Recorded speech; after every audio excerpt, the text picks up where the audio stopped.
Jumpa lagi Sobat Pembaca di siniar Makna Terserak nomor 3. Saya barusan belajar kata siniar dari seorang teman, silakan dicek di KBBI.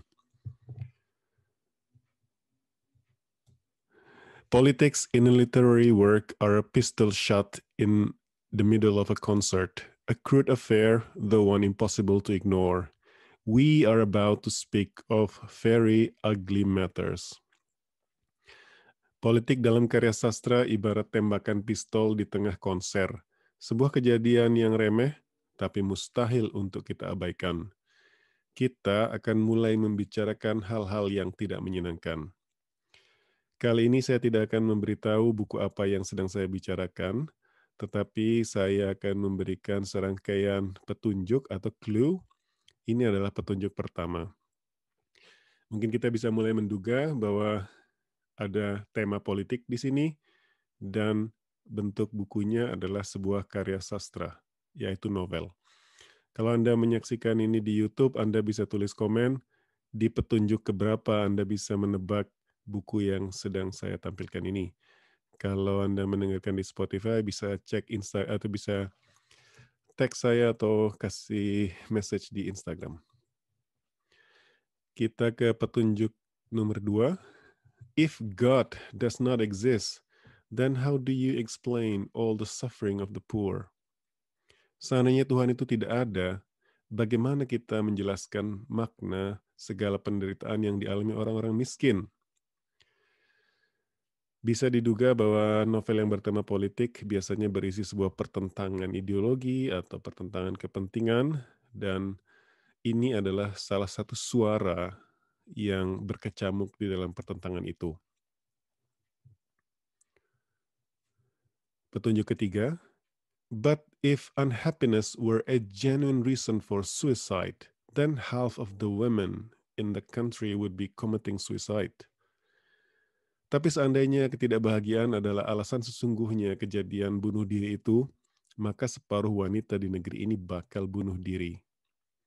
Saya sengaja tidak menyebutkan negara mana, karena akan memberitahu banyak soal buku ini. Tapi petunjuk ketiga ini menampilkan kejadian utama yang mendorong plot dari buku ini, yaitu wanita-wanita yang bunuh diri. Petunjuk keempat, give your vote to the prosperity party, the party of God.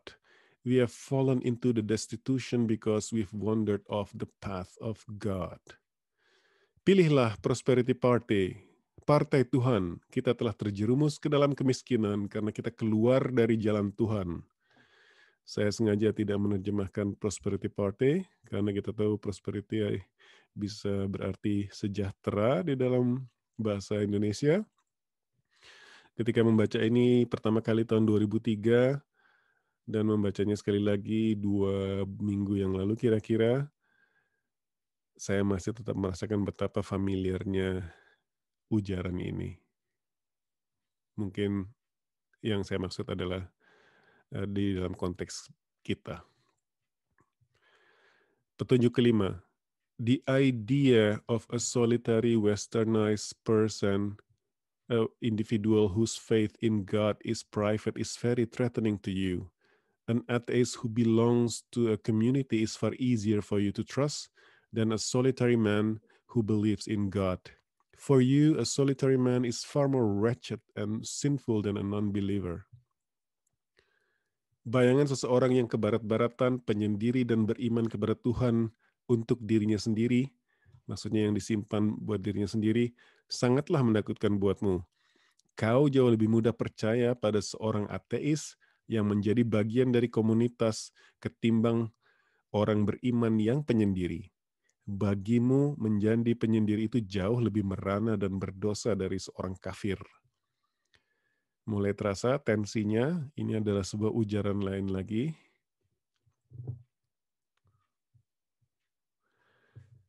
Most of the time, it's not the European who belittle us. What happens when we look at them is that we belittle ourselves. Sebenarnya bukan orang-orang Eropa lah yang meremehkan kita. Yang terjadi ketika kita memandang mereka, kitalah yang meremehkan diri kita sendiri. Makin panas, ini suara dari pihak yang lain lagi. Petunjuk ketujuh, I'm so happy you're here. It's the first time in their lives they have come face to face with an atheist. But it seems to me that you couldn't really be an atheist because you're such a good person. Aku senang sekali kau datang ke sini. Ini pertama kalinya dalam hidup mereka, dalam hidup kami, bertatap muka dengan seorang ateis. Tapi kurasa tak mungkin kau itu ateis, karena kau orangnya baik sekali. Ada yang janggal tidak di pernyataan ini? Kalau Anda nanti membaca bukunya atau membaca bukunya lagi, coba cari siapa yang ngomong ini, karena latar belakangnya menarik, yang menunjukkan bahwa di tengah carut-marutnya kedua belah pihak, kalau kita bisa bilang dikotomi dua belah pihak, ternyata suara satu pihak itu tidak selalu seragam, dan ini adalah salah satu bentuknya. Petunjuk ke-8, even on days when I'm most certain that I'm an atheist, I feel no urge to commit suicide. Bahkan di hari-hari yang aku yakin sekali kalau aku ini memang ateis, tak pernah kurasakan dorongan untuk bunuh diri.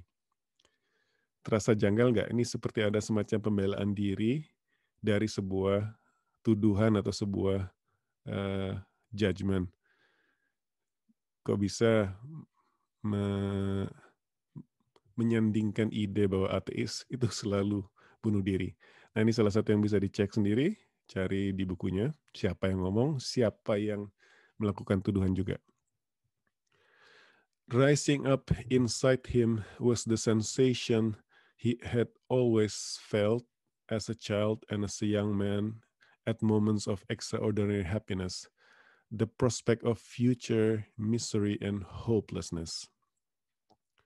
Muncul di dalam dirinya rasa yang selalu dialaminya saat kanak-kanak dan di masa mudanya dalam momen-momen kebahagiaan yang luar biasa, yaitu kemungkinan adanya kemeranaan dan keputusasaan yang akan datang menggantikan.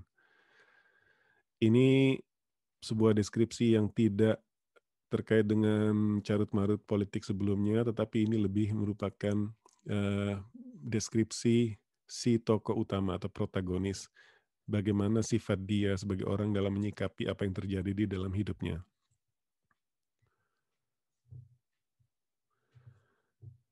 The silence of snow, thought the man sitting just behind the bus driver. If this were the beginning of a poem, he would have called what he felt inside him the silence of snow. Kesunyian salju, pikir laki-laki yang sedang duduk di bangku belakang sopir bis. Jika ini adalah awal sebuah puisi, dia akan menyebut apa yang dirasakan di dalam dirinya itu kesunyian salju. Ini adalah petunjuk terakhir, dan buku yang saya tampilkan judulnya ada di kalimat ini, yaitu Snow. Ini adalah Snow karya Orhan Pamuk. Ini adalah kalimat pertama yang mengawali buku ini. Saya pernah mendengarkan sebuah podcast, ada kecenderungan para penikmat buku itu mengumpulkan kalimat-kalimat pertama atau paragraf pertama sebenarnya ini dari buku-buku favorit mereka, dan ini menurut saya salah satu yang setting up the mood. Dan kalau Anda menduga bahwa buku ini bercerita soal penyair, itu benar, dan ada proses-proses, misalnya bagaimana sebuah puisi itu terinspirasi di dalam dirinya, bagaimana sebuah puisi itu terbentuk. Itu adalah salah satu dari banyak dimensi yang ditampilkan dalam buku ini.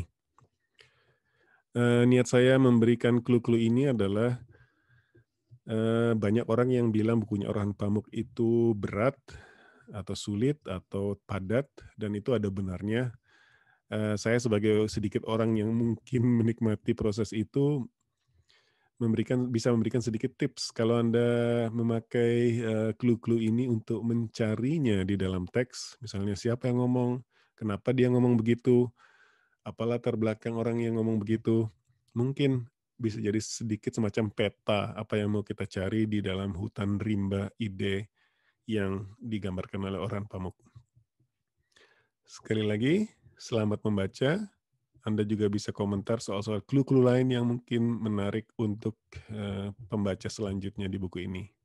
Terima kasih, sampai jumpa lagi.